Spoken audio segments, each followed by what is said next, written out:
birth trauma. So one of the things that I had talked about already from Unit 1 is sometimes that the clavicle needs to be fractured in order to get baby out of the birth canal. So signs and symptoms are going to be limitations to the affected arm, crepitus of the bone, which is going to be that grinding noise, and then no moral reflex on the affected side. So treatment for this is going to be immobilization of the arm for about 2 to 4 weeks. It's just, it's going to be swaddled in the neutral position across the abdomen with a bent elbow until it heals. It is mostly cartilage at this stage, so usually there's no long-term effects. Okay, Duchenne muscular dystrophy. This is a type of muscular dystrophy and one of the most common types. It is a sex-linked recessive trait, meaning that, everybody has either an XX or an XY chromosome. And so if you have an XX, more bad traits, I guess you can call them, can kind of hide under the other X, whereas if you have an XY, it has to be pronounced. And so it's more common for males to get this and extremely rare for women to get this because of that sex-linked recessive trait. Dystrophy is going to be a muscle wasting disease. Clinical manifestations, onset is 2 to 6 years. Calf muscles are affected. They're going to, because that's one of the biggest muscles in the body, it's going to start getting replaced. The muscle tissue gets replaced by fatty connective tissue. And progressive weakness, there's going to be frequent falling, clumsiness, and then Gower's maneuver. This is a characteristic way of getting up.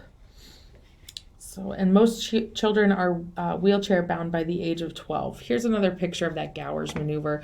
So they need to go on their belly and then up on all fours, and then they kind of walk backwards with their hands and then kind of pushing up off their knees in order to stand. So here's a diagram of a kiddo with Duchenne's muscular dystrophy. So the shoulders and arms are held awkwardly when walking. They're kind of backwards. Belly sticks out due to the weakened belly muscles. The back is going to have a sway to it. The hip butt muscles are going to be more pronounced because it's not holding the hips in place. Knees may be slightly bent in order to compensate for the weight. And then the calf muscle tends to get bigger just because it is getting replaced by fatty and connective tissue. Tight heel cord contractures so that they only walk on their tippy toes, and they may have foot drop because of this. They'll have poor balance and fall easily. And then thin, weak thighs. Labs, we're looking at increases in blood creatinine phosphokinase levels, a muscle biopsy to show the degeneration of muscle fibers and replacement of fat by fat and connective tissue. Again, wheelchair bound by age 12. Death usually occurs due to respiratory complications, that they're just lacking that muscular movement in order to breathe. And then, things like pneumonia and stuff can happen very easily. So we want to treat as many complications that can happen because of this and their immobility. A lot of psych support because they're going to be continuously getting worse. There's no cure for this. We can just slow it down, but we can't really do anything to prevent this. Deformities of the chest may need to be surgically corrected so they can actually breathe. Infections need to be treated promptly, especially respiratory infections. Physical therapy may help with some mobility problems. Goal is to prevent complications, assist the family in support of the child, such as teaching them range of motion, reporting signs and symptoms of infection, adequate nutrition and fluid intake, and focus on what the child can do versus what the child can't do. We want to maintain that ambulation and independence as long as possible. Genetic counseling may be needed because if this is a sex-linked recessive trait, then there is a chance that this can be passed on to other children as well. And then we want to prevent obesity because that puts more strain on muscles and can actually make the disease progress faster. Down syndrome, etiology for this is greatly unknown. 95% is attributable to an extra chromosome. Greater risk in women over 35 years, meaning like that advanced maternal age. And the diagnosis is based on clinical manifestations and chromosomal analysis. So clinical manifestations, we're looking at for small square head, upward, outward slant to the eyes, flat nasal bridge, protruding tongue, and then other problems that could be congenital heart defects, malformations, respiratory tract infections, respiratory issues, things like that. So here's a picture, that square head that we were just talking about there. You can really see it here as well. And then the flat nasal bridge, and then protruding tongue. So family support is going to be needed here.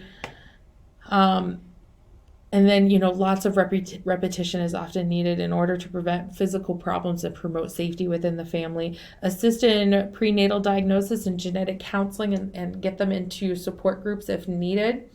And then the child is sometimes, allowed to get through normal school, but then as they get older, they may need to go and live in a group home. It's a way for them to be somewhat independent, but also watched closely by somebody that can make sure they're taking medications and bathing and making sure their ADLs are all met. Fragile X syndrome, this is the most common inherited cause of mental retardation. It is the most common genetic cause of mental retardation after Down syndrome, caused by abnormal gene on the lower end of the long arm of the X chromosome, which demonstrates a fragile site on that chromosome. So what is an intellectual ability? We call this mental retardation. It is intelligence significantly below average. Etiology, genetic, like I just said, could be Down syndrome or Fragile X syndrome, could have some prenatal care type issues where fetal alcohol syndrome or maternal infection, and then postnatal factors, trauma or hypoxia, and then more common in males than in females. This can also be caused by meningitis, different types of poisoning, lead poisoning, encephalitis. They have limited adaptive skills and significant cognitive impairment. So mental retardation is actually defined as a disability characterized by significant limitations in both intellectual functioning and in adaptation behavior, such as expressing conceptual, social, and practical adaptive skills. This disability is noted before the age of 18. So here's levels of severity that you could take a look at and look at the IQ levels from mild to profound.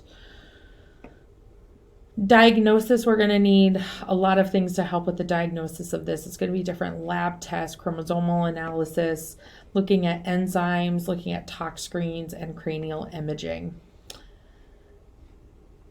So getting a prenatal history, looking at different genetic disorders that may be in the family, looking at delays in motor and language milestones. So remember I talked about that next thing, that Denver Developmental Screening Test.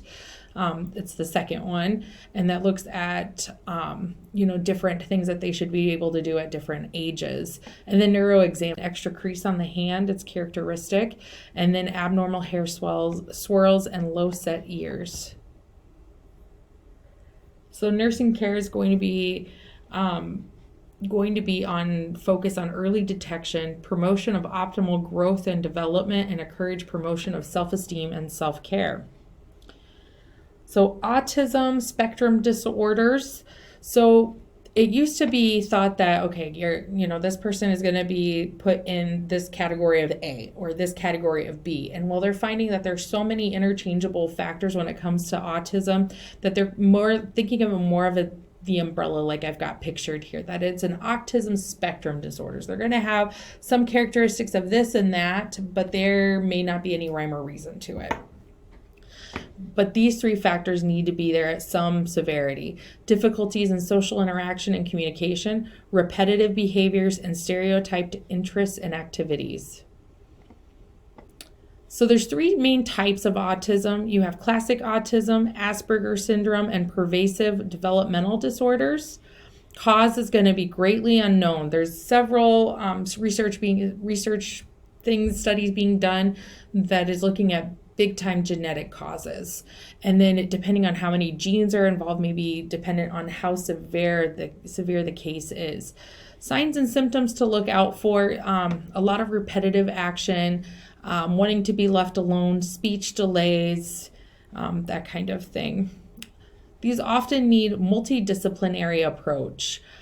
Speech is often very much delayed in kiddos with autism. They have limited adaptation skills. They do not adapt well to change. If there's a change in their routine, it can really throw them off. Their emotional skills have a hard time developing, and they don't know how to quite control it as well. This is more than just like throwing a tantrum. This is like an obsessive, over-escalated amount. that it can be really hard to deal with. Communication and social interaction is very difficult. And so we need to do approach with how to communicate and how to socialize with peers. And then meds are not a treatment, but kids are often on these for other reasons like seizures or that kind of thing. So I want to go back to this other slide. I just wanted to share too, my middle kiddo, we've been worried about him and autism for a really long time. I think we're out of the woods. We had him looked at a couple of years ago, and she really didn't think he was autistic at all just because of how much progress he is making. Kiddos with autism usually just don't make very good progress. So he had a major speech delay at 2.5 years old. He was evaluated at the language level of a 10-month-old. His adaptation skills, he did not like change at all. He, when we started going to preschool, it was a very big upset for him. Sleeping, eating, everything was very hard for him to, get him to do. Emotional skills, we would have to practice, like, do you feel angry? Are you sad? Are you happy? We would have to spell those out and show him pictures of what that looked like to help him with developing those emotional skills. And then communication and social interaction.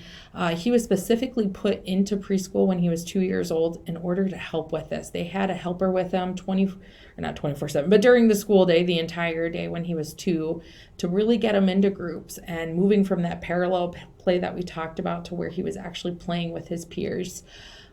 We used a lot of sign language, a lot of pictures, and he's come a long way. So that's why they don't think he's autistic, but he definitely had some, concerning signs. One of the things was when he was 2, which is what kind of prompted us to call AAA and just get an evaluation, was we had gone to a family member's birthday, and it was in a church, and we went and grabbed some toys that were in the playroom in the church. And there's one of those toys that, like, you push a button and Mickey flips up, and then you turn this knob and Minnie flips up, and then you do something else with this next button and Goofy flips up. And so Ian would go right along clicking all the buttons and then closing the characters back down, and then he pushed the buttons and then closed the characters back down. Same way, repetitively. People are coming up to him trying to talk to him. He doesn't even know they're there. And that went on for an hour. It was extremely concerning. The 2-year-old should not be, stereotyped obsessive about a toy that much that they can't even acknowledge other people around them. So that's another kind of classic autism sign.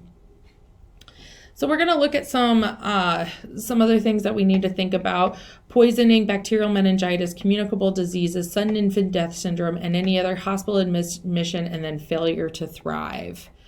So poisonings. Children love to explore, and it's necessary to educate them about, that things that they should not be into. They should not be into cleaning chemicals, different makeup products, staying away from medications, and it's necessary to educate parents to keep these things locked up and secured. Homes need to be childproof for safety, looking at childproof locks on doors and putting Mr. Yuck stickers on toxic substances so they know to stay away from those things. Most accidental poisonings occur in children under 4 years old. All poisonings are treated as emergencies. So first we need to stabilize the child's condition, identify the toxic substance, reverse its effects if we can, eliminate the substance from the body if we can, and then support the child and family physically and psychologically, and lots of education.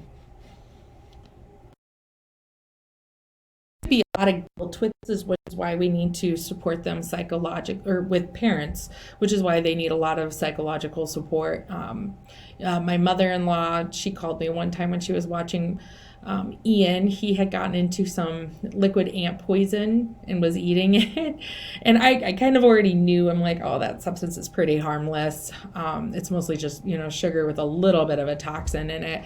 But she's panicking. She's like, I am the worst grandmother in the world. They're gonna take me to jail for this. I've just killed my kiddo, my grandson. And so we call. I'm like, we're just gonna call the poison control number. I bet it's fine. And so call him. Yes, 100% fine. He's okay. But it needed a lot of emotional support after that.